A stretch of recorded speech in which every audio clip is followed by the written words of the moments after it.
get up. And on the way up, we're going to bite a kneecap off, all right? And we're going to stand up, and then it's going to take 2 more shots to knock us down, all right? And on the way up, we're going to take your other kneecap, and we're going to get up, and then it's going to take 3 shots to get us down.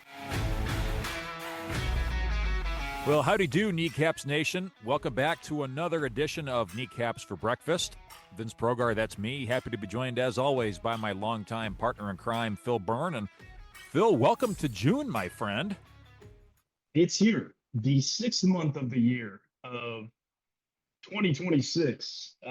We are now in it, and it's been a couple weeks since we have talked. Obviously, the summer going on, kind of giving us a little bit of time to catch up on life, personal lives, and kind of lives outside of the podcast and everything. But wanted to rejoin with you guys at the start of a new month here, and I think we'll have a pretty solid show here lined up. Yeah, no doubt about it. And if you really think about it, you think, okay, this is going to drop to your device on June 1st, and you're thinking, well, wait a minute, if A equals B and B equals C, then that means the Hall of Fame game's like 64 days away. So it's going to be here before you know it, buddy, like it or not. But let's enjoy summer while it's here, no doubt. Yeah. So let's kind of do a little bit of an update on what we've missed since we've talked last. So the big story, Phil, is going to be close to home. We knew that the Lions were going to start spending some of that money that they held on to by not making any blockbuster moves in free agency this offseason. And you kind of knew that was the blueprint all along. Draft and develop your own guys and then re-sign them or extend them when the time comes. So you knew it was just a matter of who was that first guy going to be. And it was a guy that I think we were all in pretty much of an agreement that it was going to be Jack Campbell. And I don't think any of us were super opposed to the idea. He's been the guy that has more or less just in the last couple of seasons been given more responsibility, been looked at as more of a leader, was given the green dot on the helmet as kind of the quarterback of that defense.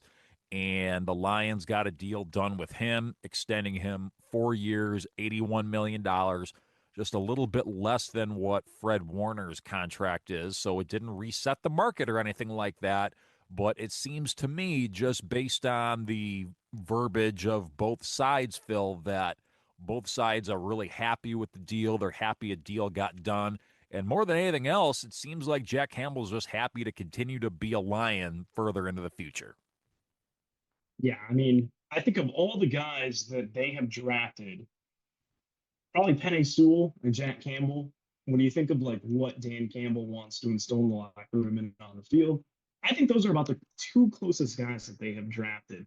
Obviously, Penei Sewell got his deal done several years back. He's moving over to the left side of the line now. Jack Campbell,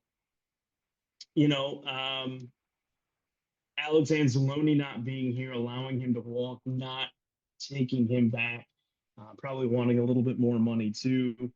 You knew this was just a matter of time that they had to do something. I think the urgency was there with Campbell too.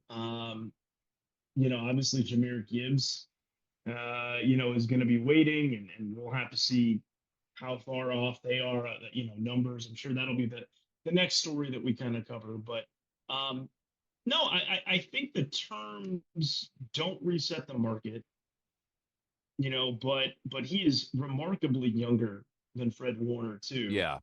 So I think it's still pretty good value. And I think it's one of those things that as we get more extensions coming, or, we have to eventually make a decision on Laporta, Branch, and kind of what you do for some of those guys, knowing that in a year or two, Jack Campbell may not even be top 4 of his position as far as what he's getting paid. Well, it's kind of like how it was with Stafford all those years ago when the Lions extended him, and it was the richest deal ever handed to a quarterback, and you blinked, and then all of a sudden he wound up being 7th or 8th.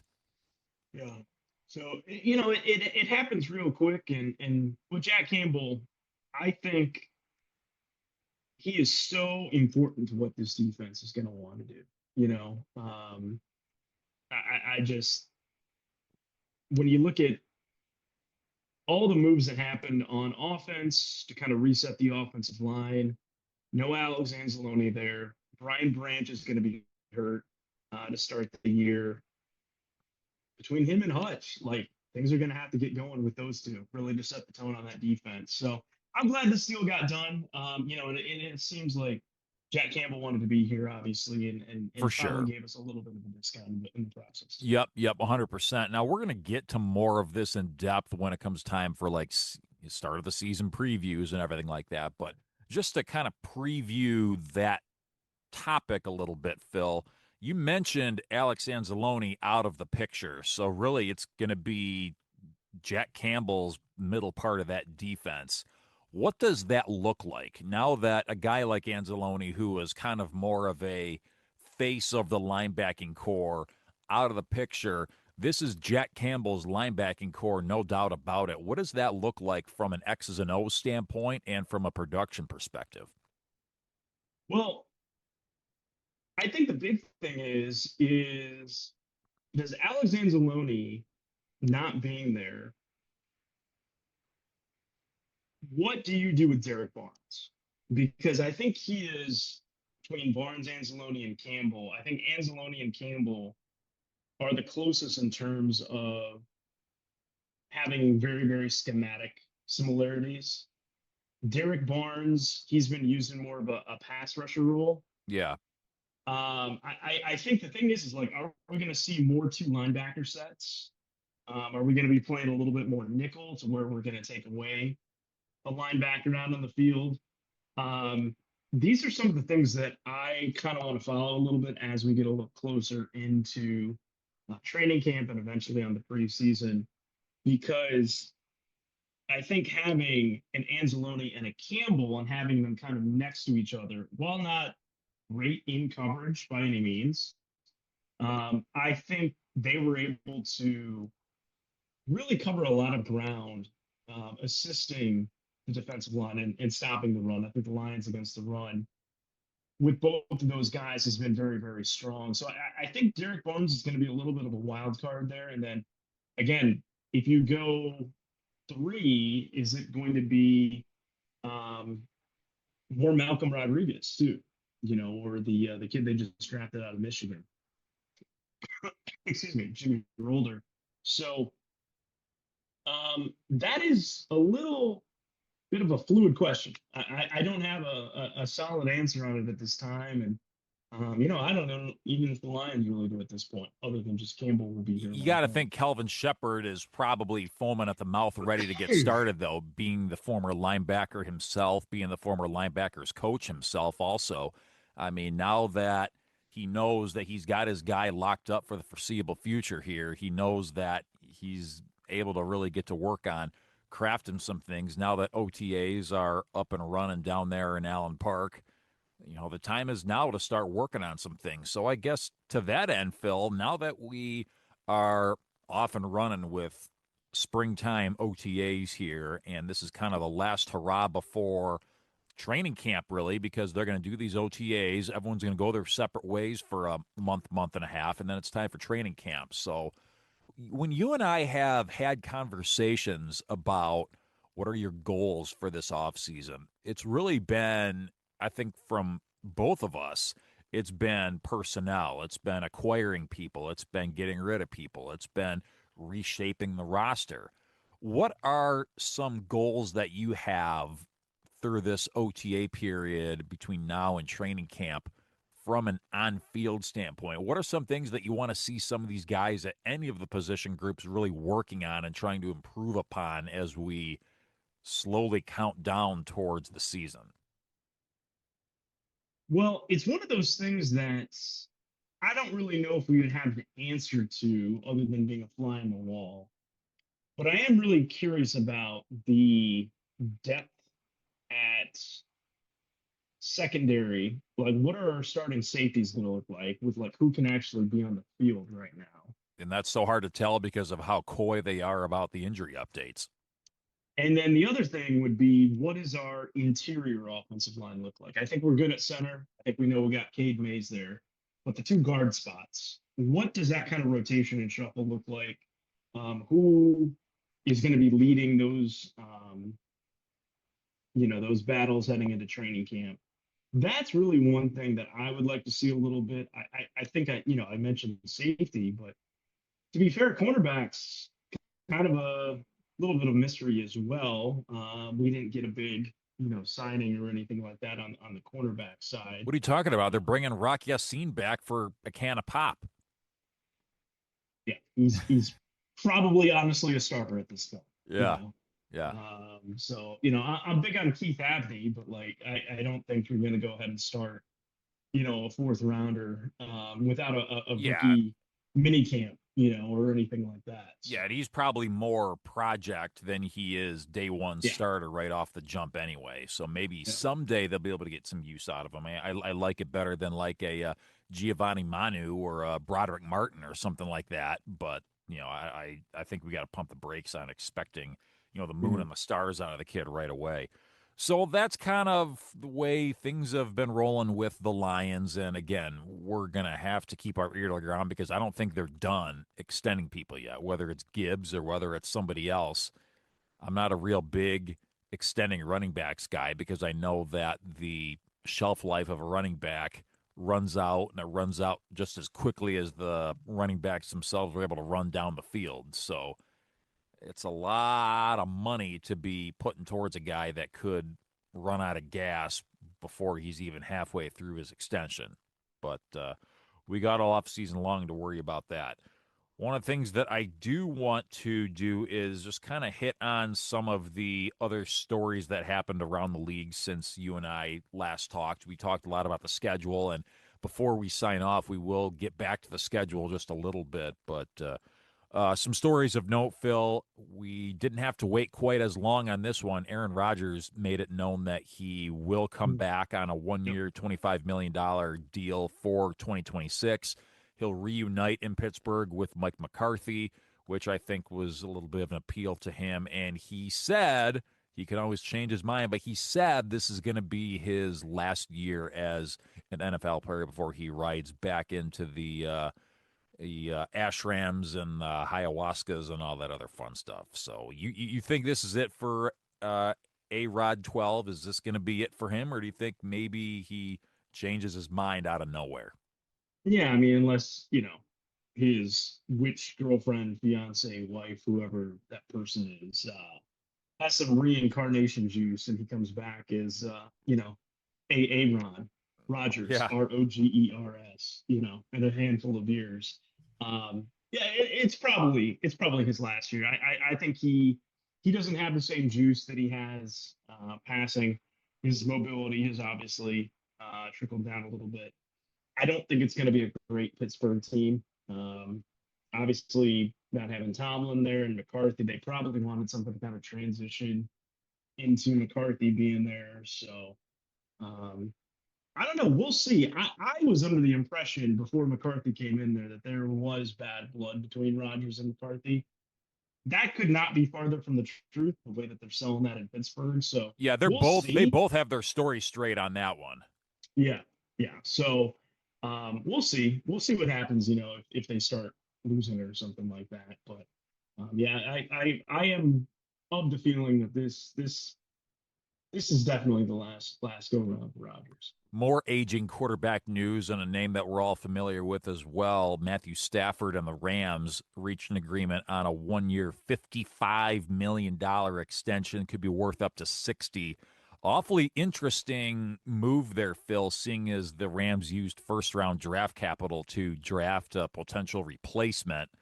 And it sounds like, unlike the Cousins and Penix Jr. situation in Atlanta, where he was completely kept in the dark of it, it sounds like Stafford was at least tipped off that this was going to be the plan, but obviously it didn't go over very well. And this was, I think, the Rams' method of trying to smooth things over a little bit. But either way, the Rams not ready to back away from Stafford just yet. No, no. So I think this is just the Rams knowing the way that they have restocked that roster, that they weren't going to get an opportunity to pick that high in the draft for a long time. I mean, who knows? That's their story on it, and that it would just make sense to try to go get that quarterback, have him sit for a couple of years, Stafford gets that, nice deal here. And then of course, if you're mathing this at home, if Rodgers is set to go on his last go around, that would make, if my math's correct, Matthew Stafford the second oldest quarterback in the NFL, which is scaring me because Vince, he is our age, so Yeah. Yeah. he's And I know sometimes just getting out of bed in the morning, I feel a few little quirks that I didn't feel the morning before. And I haven't gotten hit by any NFL players in the last, ever. So just makes you wonder how you do it, you know? yeah, and truthfully, like I think his career, not to go on a side tangent of Stafford, is going to be really, really fascinating. I think he's done enough in Los Angeles to solidify himself as a Hall of Famer now. I don't think that's going to be much of a question. He's transcended into this elite quarterback. Um, yes, I think you would be probably hard pressed to find a lot of Kelly Stafford fans in the state of Michigan and Metro Detroit. Or anywhere, really. They're still kind of connected, to the area in some ways with some charities or something. Yeah, as But long as Hank Winchester continues to be gainfully employed by Channel 4 out of Detroit, they're always going to have that connection. yeah, yeah. Um, but I just think like his story truly is really, really fascinating. You know, and the whole trade, with getting Goff over here, and we can save it for another day, but it is really, really fascinating to think about.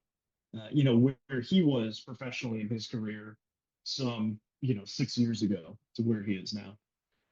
Other story of note is the relationship that is evolving, I guess, is good as way of any to get into it, Oh, Mike Vrabel talk? Nope, between no. Kyler Murray and JJ McCarthy up in Minnesota.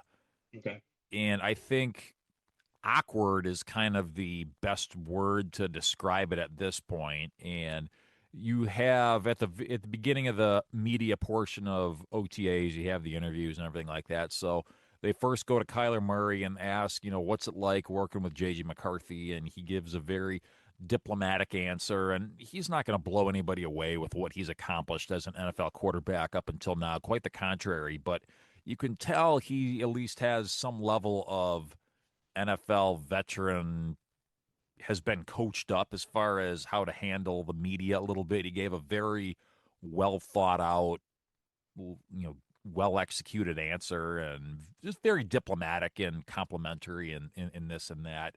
And then the reporters then asked a similar, if not the exact question to McCarthy, and he just kind of went on a little bit of a bizarre metaphor that didn't really answer the question, but almost kind of gave hints of a little bit of an awkward relationship between the two, just being in the same quarterback room at the same time. Something to keep an eye on as we head towards training camp, Phil. Yeah. When Kyler Murray signed there,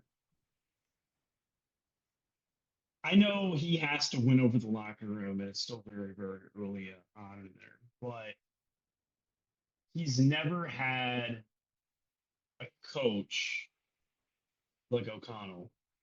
And as someone in the division, I think the Vikings have lost quite a bit from the personnel side of things. But we've seen stranger turnarounds happen with the Sam Darnolds of the world, that sometimes it just kind of takes the right situation and right coaching. And I think this is a fantastic spot for Kyler Murray playing indoors, at least 4 weeks out of the season as well. I just think like I could just see a scenario where JJ McCarthy gets traded before the season starts for a can of beans, a 6th round pick. So, in other Sent words, to he him. becomes like the Josh Rosen of NFL quarterbacks. Like, what's not to stop one of the Harbaughs for just trading a 6th round pick for him or something, I mean, I guess Jackson Dart's already proven to be injury prone, so maybe John puts in a puts in a call for Jim's old prodigy. Who knows? Yeah, let's not talk about Jackson Dart. Let's Yeah. not go down that rabbit hole. I thought about including that in our rundown of NFL news stories, and then I thought, you know what? Don't do something that's going to alienate half of your listeners. We were taught that 15 Yeah. plus years ago in college. Don't do something that's going to alienate half of your clientele, and we're not going to do that. If you have an opinion on it, it's nothing we say is going to change your mind one way or the other. So we're just going to keep quiet on it. He's not our quarterback, so He's not our quarterback. I'm just gonna leave it at that. He's not our quarterback. Last NFL news story, and this is coming up. We have all these March 1st designations and June 1st designations and all this as it pertains to player personnel. Well, guess what? A story that we've been talking about all offseason, but not for the right reasons, is coming up on its expiration here. So A.J. Brown, the lead receiver for the Philadelphia Eagles, is a June 1st designation candidate to be traded for the Eagles.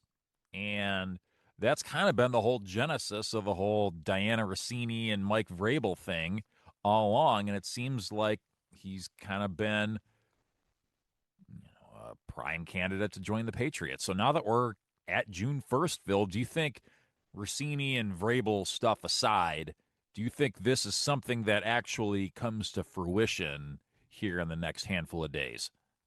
Yeah, I mean, you think it would. I think it makes a lot of sense from the Patriots side of things. Clearly, there was a lot of tension in that passing game from A.J. Brown in Philadelphia. I don't think you can bring him back by the time you get to training camp in August. So, why not get some capital for him? I think he's a guy that has a lot to prove still. If he can get with a quarterback that's a little bit more adept at, passing, certainly Drake May is going to fit the category of that.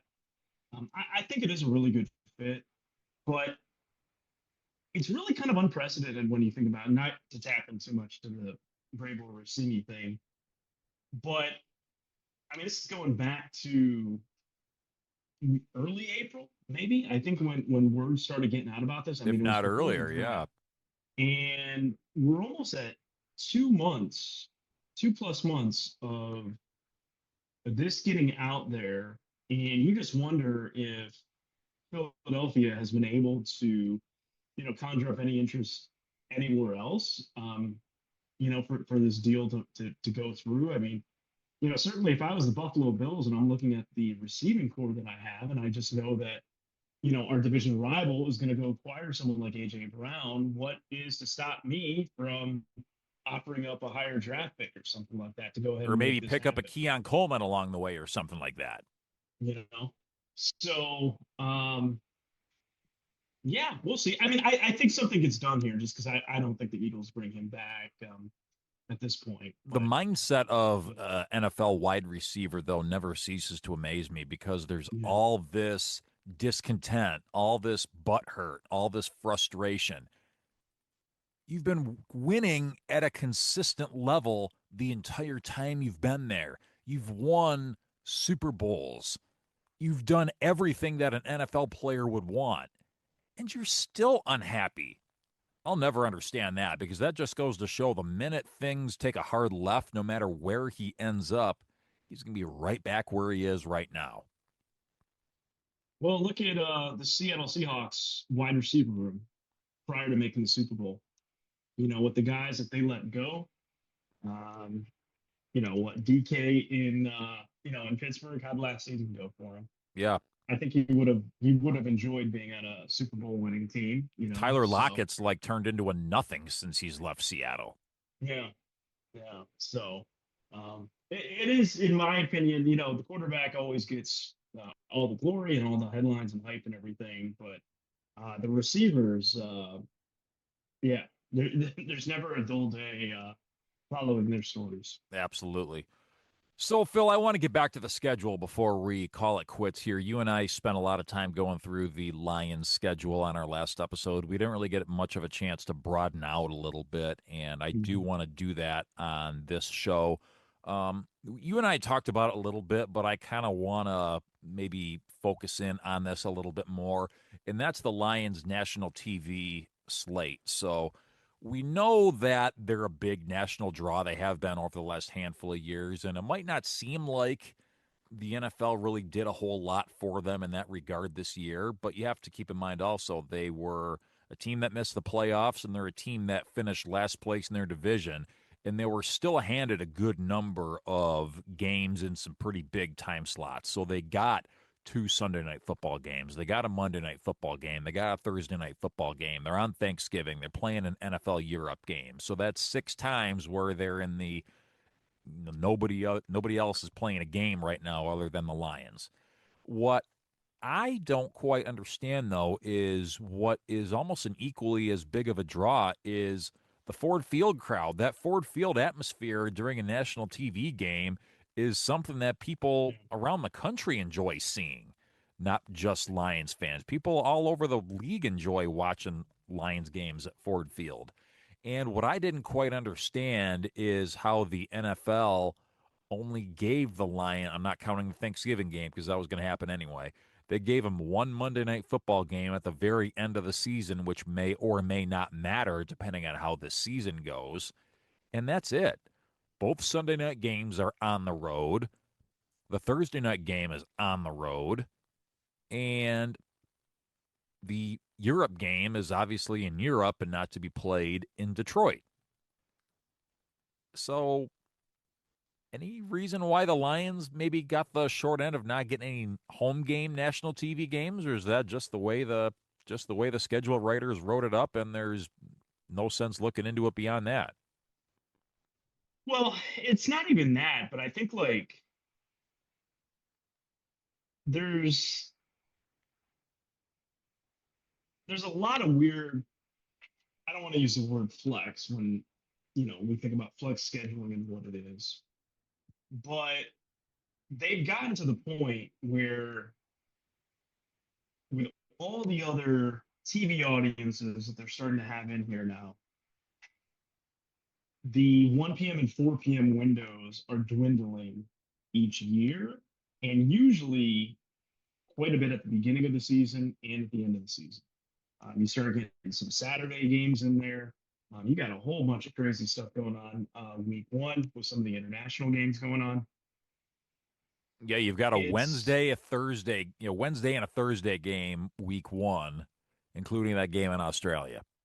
call me crazy, but I think they know that the Lions traditionally, TV ratings wise, are exceptional.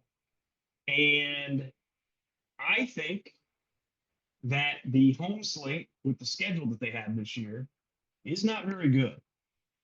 So I think they tried to go ahead and pull this into a lot of road games that they want to get the eyes and basically 70,000 Lions fans who won't be at the game watching on TV, um, doing it as well.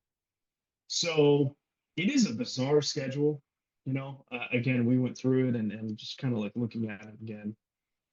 A lot of 1 p.m. games, Yeah. which we Which did not again, have last last place year. in your division, Yeah. you kind of got to take your lumps a little bit until you can prove that you belong somewhere else. I don't envision us going down the, you know, Ron Pitts, uh, Chris Myers. Chris Myers, oh, this isn't even on my, 8 games kind of thing Or like going the on. twice a year where they would get CBS and they pulled Don Criqui out of mothballs or something like that. Yeah, yeah. Like I think those are going to be, a Carolina Panthers game or something like that. Yeah. So, Yeah. So that being said, we know that we're going to be on the road quite a bit for the national TV games, but they were pretty well taken care of as far as that goes. As far as other games that you're seeing on the schedule, Phil, what are some games that stick out to you that you're most excited about as far as the league at large? And it could be a national game, it could be an international game, it can be a 1 p.m. game. What are some games that you have circled in your mind that you think are going to live up to the hype this coming year? Well, we'll get one right out of the gate. We'll stay inside the division a little bit with the Packers playing at the Vikings. The reason why is because, like I was just kind of talking about a couple weeks back, I think Kyler Murray is going to be the starting quarterback of the Vikings. And having this offseason to get on the same page with Justin Jefferson, what does that offense look like? They're going to be at home for this one against the Packers. Thankfully, one of those teams will have a loss to start the season. Of course, the Packers are getting back. Wow, I got off-season brain. Micah Parsons. Yes. I was gonna call him what's his nuts. That's where we're at. I'd accept it. Yeah, yeah. I'm like, who's that guy that killed us? What's his nuts? Yeah. No, Micah Parsons. I think that's going to be a really good game in week one. If he's even back by then, though, I mean, he got injured so late in the season that he could be, Thanksgiving, Halloween return, maybe Columbus Day. You don't know.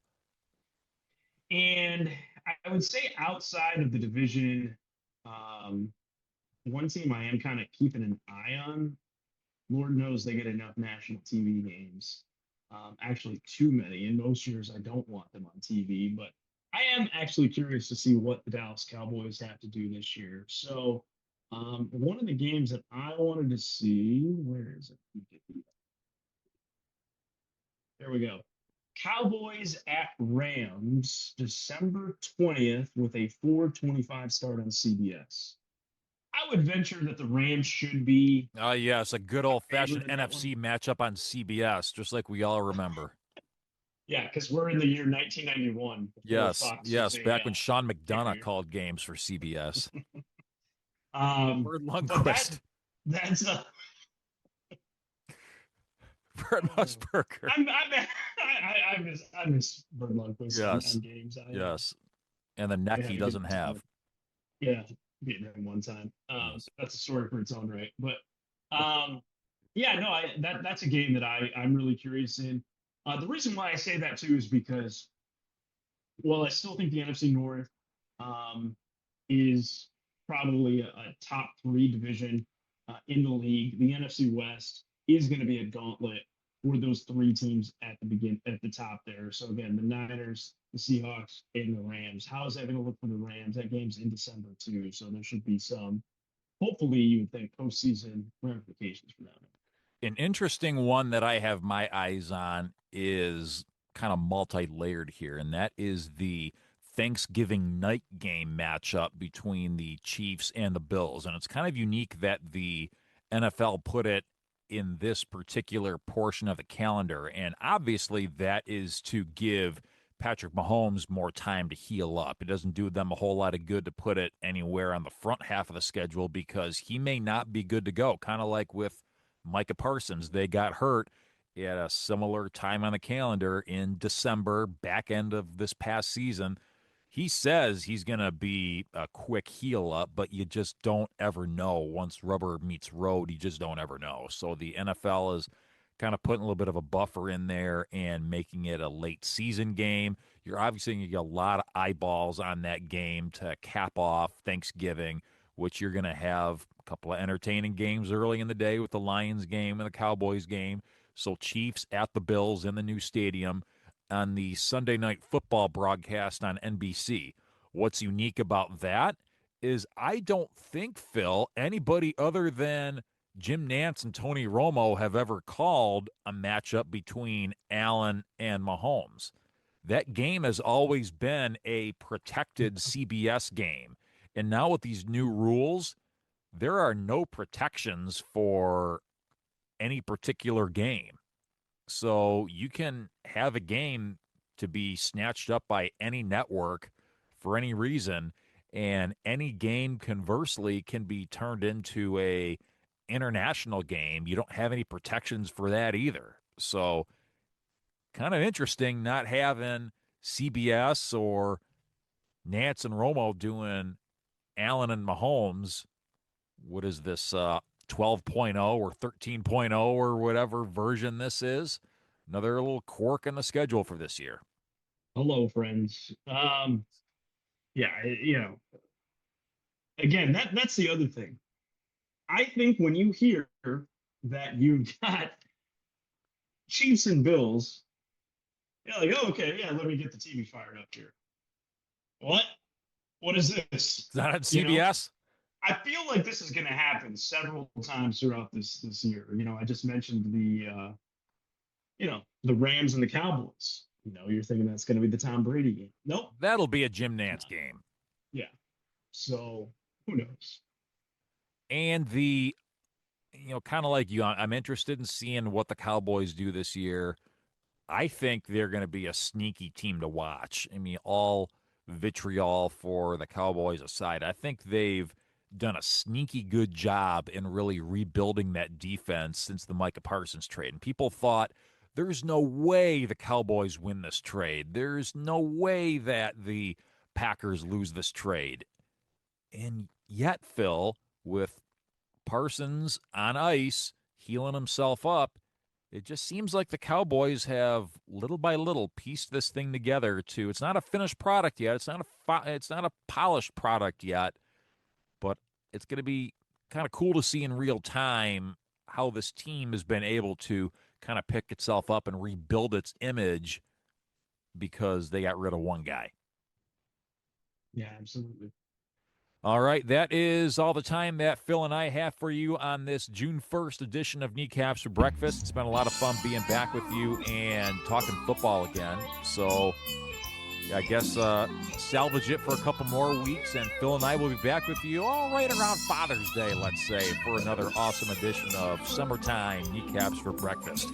For Phil Byrne across the way, Vince Progar saying good morning, go Lions, forward down the field, over and out.